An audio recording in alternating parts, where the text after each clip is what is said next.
আমাদের শিক্ষার্থীরা অনুরোধ করেছিল পরীক্ষাটি একটু পেছানোর জন্য, কিন্তু এই সিদ্ধান্ত নেওয়া হয় নাই। যে সকলেই বলল যে ওয়েদার ভালো হবে, সেই জন্য আমরা পরীক্ষা রেখেছি। রুমিন ফারহানা, ব্রাহ্মণবাড়িয়া 2। মাননীয় স্পিকার, আপনাকে অসংখ্য ধন্যবাদ। মাননীয় স্পিকার, আপনার মাধ্যমে মাননীয় মন্ত্রী মহোদয়ের কাছে আমার প্রশ্ন, এইচএসসি পরীক্ষা চলছে এবং গত ৩-৪ দিন ধরে আবহাওয়ার যে অবস্থা ছিল, বৃষ্টি এবং পুরো শহর, শুধু তো ঢাকা না, ঢাকা চট্টগ্রাম সহ বড় বড় যে শহরগুলো, সে শহরগুলো পানির নিচে তলিয়ে গিয়েছিল। আমাদের শিক্ষার্থীরা অনুরোধ করেছিল পরীক্ষাটি একটু পেছানোর জন্য, কিন্তু এই সিদ্ধান্ত নেওয়া হয় নাই, এবং যে কারণে আজকে আন্দোলন হচ্ছে, ঢাকায় আন্দোলন হচ্ছে। আমি মাননীয় মন্ত্রীর কাছে প্রশ্ন রাখছি, এইচএসসির মতো একটি অত্যন্ত গুরুত্বপূর্ণ পরীক্ষা, যেটার উপর নির্ভর করে আগামীতে একটা ছেলে বা মেয়ের ভবিষ্যৎ কোন দিকে যাবে, সেরকম একটা পরীক্ষা, এবং ফিজিক্সের মতো কি বলবো, one of the most important subjects যেটা সায়েন্সের জন্য, মাননীয় মন্ত্রীকে দয়া করে বলবেন যে কি সমস্যা ছিল পরীক্ষাটি কিছুদিনের, 2 দিনের জন্য বা 1 দিনের জন্য পিছিয়ে দেওয়ার। ধন্যবাদ মাননীয় স্পিকার। ধন্যবাদ মাননীয় সদস্য। মাননীয় শিক্ষামন্ত্রী। মাননীয় স্পিকার, আপনার মাধ্যমে মাননীয় সংসদ সদস্যকে অশেষ ধন্যবাদ। পরীক্ষা আমরা নিয়ে থাকি সারা বাংলাদেশে। এসএসসি পরীক্ষায় প্রায় 2700 সেন্টার রয়েছে এবং 64টি জেলায় এই 2700 সেন্টার একত্রে পরীক্ষা শুরু হয়।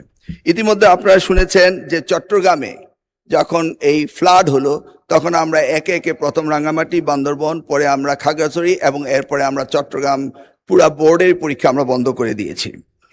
আমরা লক্ষ্য করেছিলাম বৃষ্টি হচ্ছিল এবং আমরা মনিটরিং করছিলাম। সেই সাথে মনিটরিংয়ের সময় আমরা 64টি জেলার এসপি এবং 8টি বিভাগীয় কমিশনার এবং প্রত্যেকটি বোর্ডের চেয়ারম্যান, ইউনো সকলের সাথে আমরা কথা বলেছি এবং ওয়েদারম্যান, আমরা ব্রডকাস্টিংয়ের জন্য তাদের সাথেও কথা বলেছি। তারা বলল যে বৃষ্টি হবে না, সেই কথাটি তারা বলেছে। বিকেল 5টা পর্যন্ত আমরা বসে থেকে সিদ্ধান্ত নিলাম যে সকলেই বলল যে ওয়েদার ভালো হবে, সেই জন্য আমরা পরীক্ষা রেখেছি। সকালে ঘুম থেকে উঠেই দেখতে পেলাম কুমিল্লা সরকারি মহিলা কলেজের মাঠ পানিতে ভরে গিয়েছে। সাথে সাথে আমরা মেয়র সাহেবকে, ফায়ার ডিপার্টমেন্টকে, পুলিশকে, ডিসিকে বললাম যে এই পরীক্ষা কেন্দ্রে স্থানান্তরিত করার জন্য। তারা তখন সকলকে নৌকায় করে ওই স্কুলের 5তলা ভবন, সেখানে নিয়ে পরীক্ষা তারা নিয়েছে। আমরা সেটা দেখেছি তাদের দুর্ভোগ। তাছাড়া বাংলাদেশে, সারা বাংলাদেশে আমরা ডিসিদের সাথে কথা বলেছি এবং ইউনিয়নের সাথে, তারা বলেছে যে কোথাও পরীক্ষা কোনো রকম দুর্যোগ ঘটেনি, একটি শুধু কুমিল্লা মহিলা কলেজে ঘটেছে। এবং সেই সাথে ফিজিক্সের প্রশ্ন 6 এবং 7, এই 2টি প্রশ্ন ভুল হয়েছে। মাননীয় স্পিকার, আমরা দায়িত্ব পেয়েছি মাত্র 4 মাস। কোশ্চেন মডারেটর, আগের কোশ্চেন মডারেটর কোশ্চেন করেছিল। আপনি জানেন যে কোশ্চেন মডারেট করতে হলে এই প্রক্রিয়াটি 2 বছর আগে থেকে শুরু করতে হয়। আমরা এসে কোনো কোশ্চেন তৈরি করতে পারিনি। বিগত গভর্নমেন্টের যে মডারেটর ছিল তারা এই কোশ্চেন করেছে। তবুও আমরা তাৎক্ষণিকভাবে ঘোষণা দিয়েছি যে ফিজিক্সের 6 এবং 7 2টি কোশ্চেন ভুল হয়েছে, সেটাকে আমরা ফুল ক্রেডিট দিয়ে দেব, সেটা আমরা বলেছি। এবং পরীক্ষা যথাযথ হচ্ছে কিনা সেইভাবে সাহায্য সহযোগিতা করার জন্য আমরা সকলকে প্রস্তুত রেখেছিলাম। আজকেও আমরা সারাদিন কথা বলেছি এবং প্রত্যেকটি আমাদের সাথে যারা স্টেক হোল্ডার রয়েছেন তারা বলেছে পরীক্ষা সুন্দর হয়েছে, সুস্থ হয়েছে।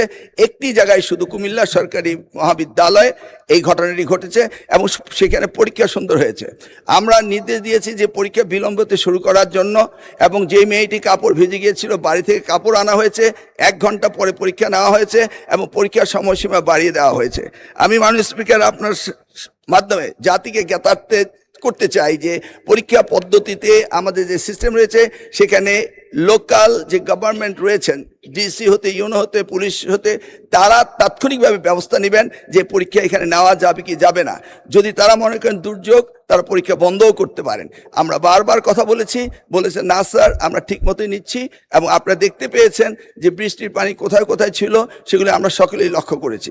কোমলমতি সন্তানদের জন্য আমাদেরও মায়া রয়েছে মাননীয় স্পিকার, সেই জন্য আমরা সবসময় মনিটরিং করি।